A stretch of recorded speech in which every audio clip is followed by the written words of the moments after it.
پھر ہم یہ جو دنیا میں ہیں، اس دنیا سے نکل کر اگلی دنیا میں جب داخل ہونا ہے، اس وقت اسی دین اسلام کے بارے میں سوال ہوگا۔ ما دینوں کا، مر ربوں کا، آپ کا پروردگار کون ہے؟ ما دینوں کا، آپ کا دین کیا ہے؟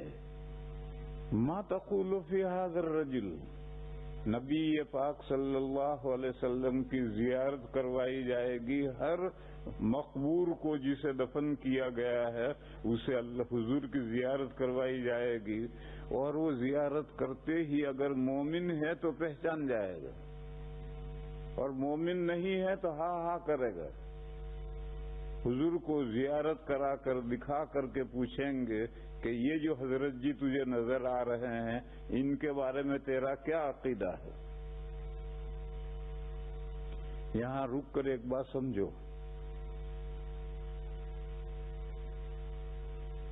ٹائم اور اسپیس، زمان اور مکان ہماری اسی دنیا میں ہے۔ جو دوسری دنیا ہے اس دوسری دنیا میں زمان و مکان نہیں ہے، زمانہ بھی وہاں نہیں گزرتا، اور ڈسٹینس فاصلے بھی نہیں ہیں۔ لہذا یہ بات ذہن میں نہیں آنی چاہیے کہ زمین پر ہزاروں آدمی ایک وقت مرتے ہیں اور قبر میں دفن کیے جاتے ہیں۔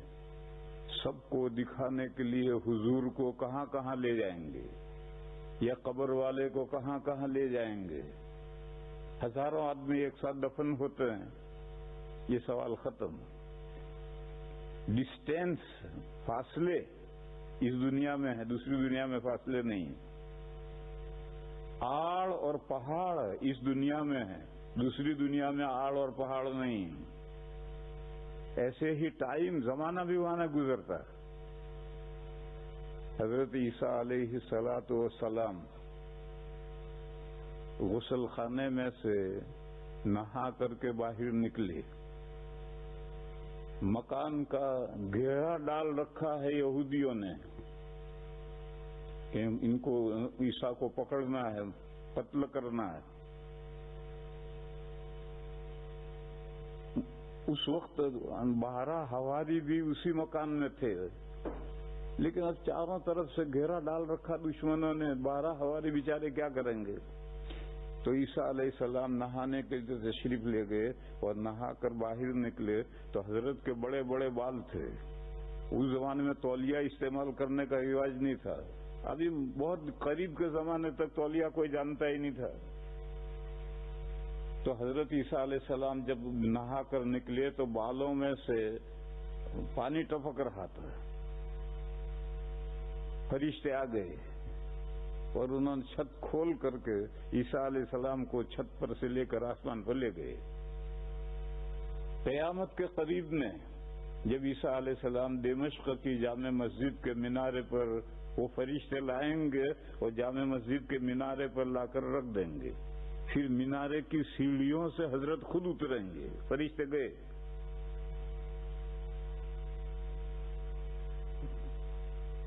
کبھی کبھی ایسا ہوتا ہے کہ فرشتوں کے دیکھنے سے آنکھیں خیرہ ہو جاتی۔ ایک روایت ہے، حضرت ابن عباس بچے تھے،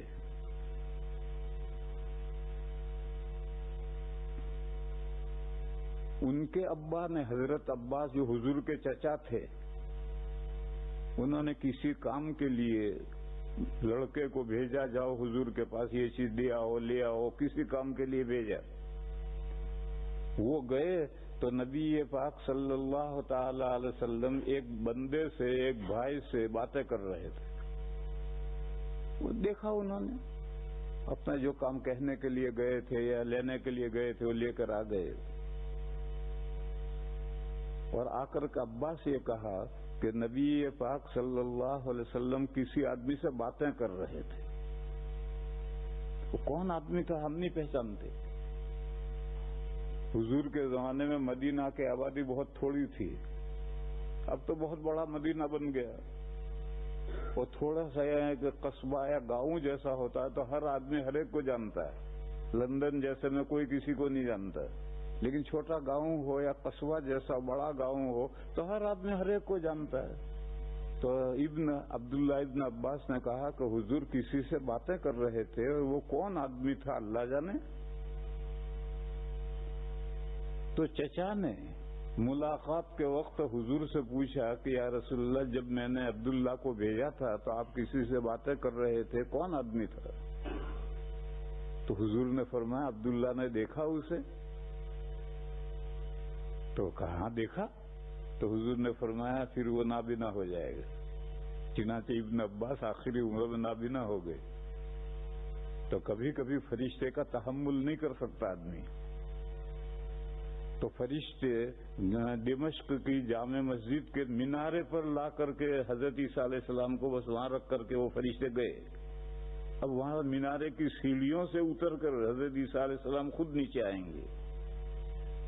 حدیث شریف میں ہے کہ جب وہ نہا کر غسل خانے میں نکل رہے تھے اور بالوں سے پانی ٹپک رہا تھا، اسی حال میں آئیں گے، اب پانی ٹپک ہی رہا ہوگا۔ اس روایت سے معلوم ہوا کہ دوسری دنیا میں زمانہ نہیں گزرتا ہے، زمانہ گزرے گا تو اس کے اثر مرتب ہوں گے، یہ جس حال میں پہنچے ہیں اسی حال میں آ رہے ہیں۔ اسی طرح سے یہ جو واقعہ ہے کہ ہر قبر والے کو دفن کیا گیا، اسے حضور کو دکھایا جائے گا، تو کسی کو کہیں نہیں لے جانا، نہ قبر والے کو کہیں لے جانا، نہ حضور کو کہیں لے جانا، یوں کیا کہ حضور نظر آ رہے ہیں، کیونکہ وہاں ڈسٹینس ہے ہی نہیں، فاصلے ہیں ہی نہیں، آڑ اور پہاڑ ہیں ہی نہیں۔ تو یہ دوسری دنیا کے احوال ہیں۔ تو اللہ کے یہاں جو دین ہے وہ دین اسلام ہی ہے، وہ دوسرا دین وہاں ہے ہی نہیں۔ بس آدم علیہ الصلوۃ والسلام سے ہمارے آقا حضرت محمد مصطفیٰ صلی اللہ تعالی علیہ وسلم تک جو دین آیا ہے وہ دین اسلام آیا ہے۔ پھر اس دنیا میں 60 70 80 سال زندہ رہنا ہے۔ اس زندگی سے گزر کر جب ہماری موت کا وقت آیا اور ہم قبر میں پہنچے تو فرشتے پوچھیں گے ما دینوں کا، تو دنیا میں جب تک رہا کس دین پر رہا؟ جو اللہ کے یہاں سے دین آیا ہے اسی کو پڑھ کر سمجھ کر عمل کر کے دوسری دنیا میں داخل ہونا ہے۔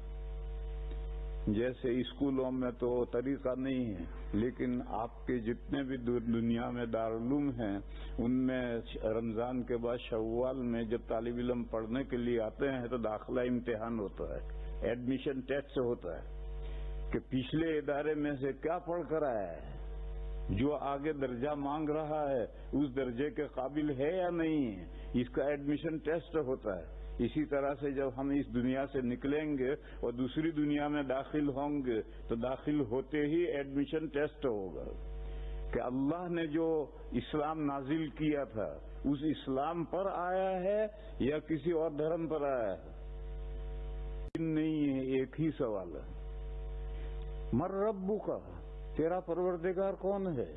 پروردگار کہتے ہیں اس کو جس نے پیدا کیا، نتھنگ سے تھنگ بنایا، پھر پیدا کرنے کے بعد میں اس کے بقا کا سامان کیا، یعنی وہ دنیا وجود میں آنے کے بعد میں اس کا وجود برقرار رہے، جیسے بجلی کونتی ہے ختم، ایسا نہ ہو جائے، بلکہ وجود جو اس کو اللہ نے وجود دیا اس وجود پر برقرار رہے، تو برقرار بھی اللہ رکھتے ہیں۔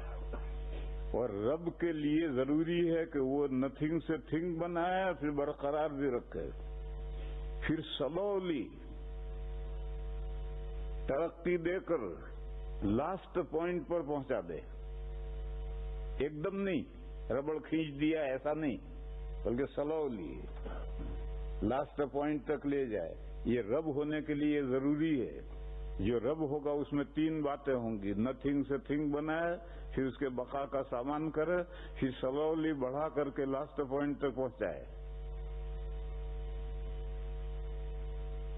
اللہ نے ہمیں، یہ تو ہم مانتے ہیں، سب جانتے ہیں کہ اللہ نے ہمیں نتھنگ سے تھنگ بنایا ہے، ہمارا کوئی وجود نہیں تھا، ہم اپنی اس زندگی سے پہلے ہمارا کوئی تذکرہ ہی نہیں تھا، اور جب یہاں سے گزر جائیں گے تو پھر شاید ہی کسی کا تذکرہ باقی رہے گا، تذکرہ باقی بھی نہیں رہے گا۔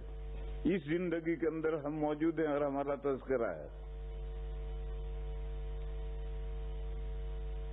تو نتھنگ سے تھنگ اللہ نے بنایا ہے۔